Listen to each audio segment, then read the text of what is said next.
럭키비키 자기 합리화를 위해 이것을 심리학에서는 해로운 긍정성, 독성 긍정성이라고 합니다.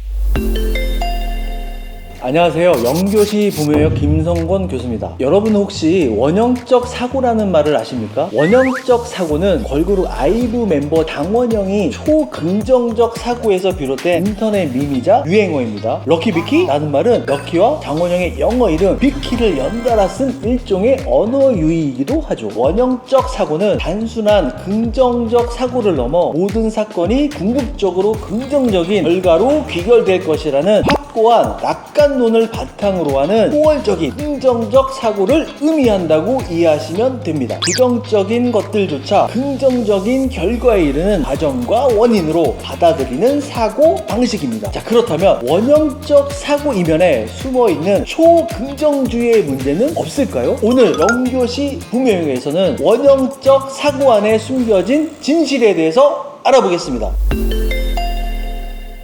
BTS는 한국뿐만 아니라 전 세계적으로 음악을 통한 심리적 힐링을 주고 있고, 독특한 음색과 가사로 음악 차트를 올킬한 밤양객을 부른 가수 비비는 자신이 어렵고 힘든 시절에 이런다고 설마 굶기야 하겠어? 그냥 음악 열심히 하자 라는 자기 긍정 마인드로 버티며 결국 성공을 했다고 하죠. 참 어린 친구들이 경제 상황도 안 좋고 진로에 대해 모호한 상황에서도 어른들에게 긍정적이고 선한 영향력을 준다는 사실이 더 놀라울 따름입니다. 보통 긍정주의를 내세우는 사람들은 단순히 현실을 회피하기 위한 자기 합리화를 위해 긍정이라는 가면을 쓰는 경우가 많은데, 원형적 사고는 조금 차원이 다른 접근을 하고 있다는 거죠. 요즘 아이들 대학 입시도 힘들고 대학을 졸업한 아이들은 취업 때문에 또 힘들어 합니다. 헬조선의 이생망을 입에 달고 있죠. 보통의 아이들은 지금의 안 좋은 현실을 누군가에게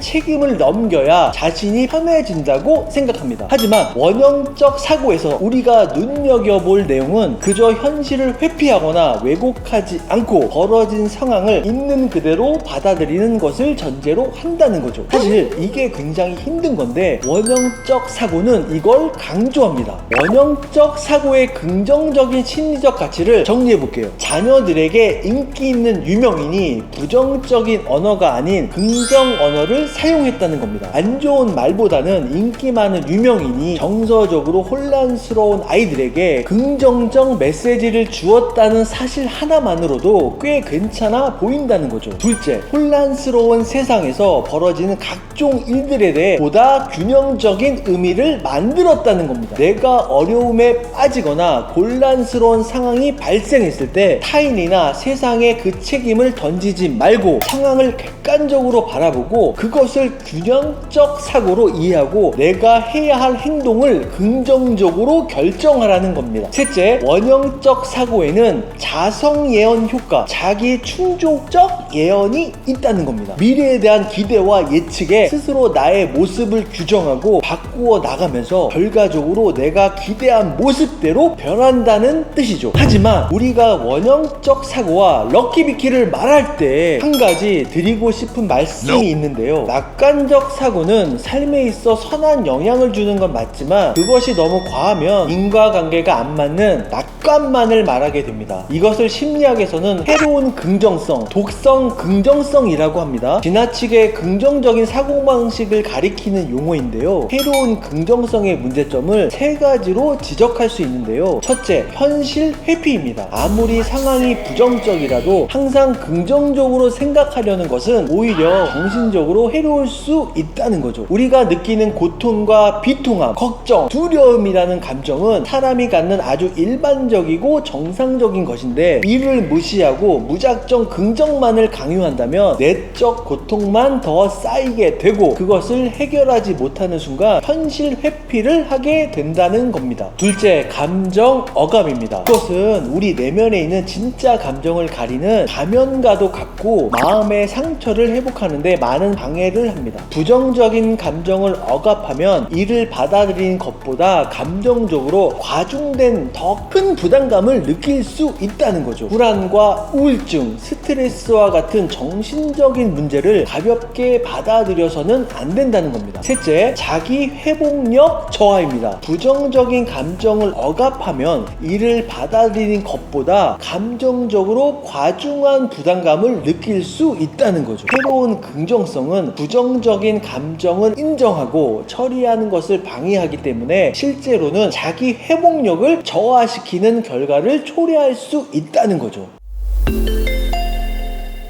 오늘 영교시 수업 정리하겠습니다. 스톡데일의 역설 또는 스톡데일 패러독스라는 말이 있습니다. 미국의 해군 장교였던 제임스 스톡데일은 베트남 전쟁 중 포로가 되어 1965년부터 1973년까지 약 8년간 수차례의 고문과 한 평도 안 되는 작은 독방에서 지내는 어려움을 겪었습니다. 다른 수용자들은 곧 석방될 거라는 근거 없는 낙관주의에 기대다가 가혹한 고문을 견디지 못하고 죽음을 맞이했지만 스톡데일은 현실을 직시하며 살아남기에 좁은 독방에서 운동도 하며 체력을 키웠고요. 미래에 대한 희망의 끈을 놓지 않았습니다. 스톡데일의 역설은 현실적인 문제를 인식하고 이를 극복하는 데 필요한 실질적인 대책을 마련하는 한편 장기적인 목표와 희망을 유지하는 것의 중요성을 강조합니다. 무조건적인 낙관주의에 빠지지 말고요. 현실을 직시하고 내게 닥친 문제를 해결하는 데 필요한 노력을 먼저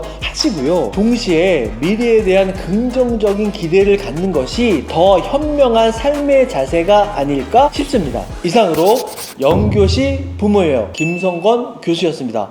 감사합니다.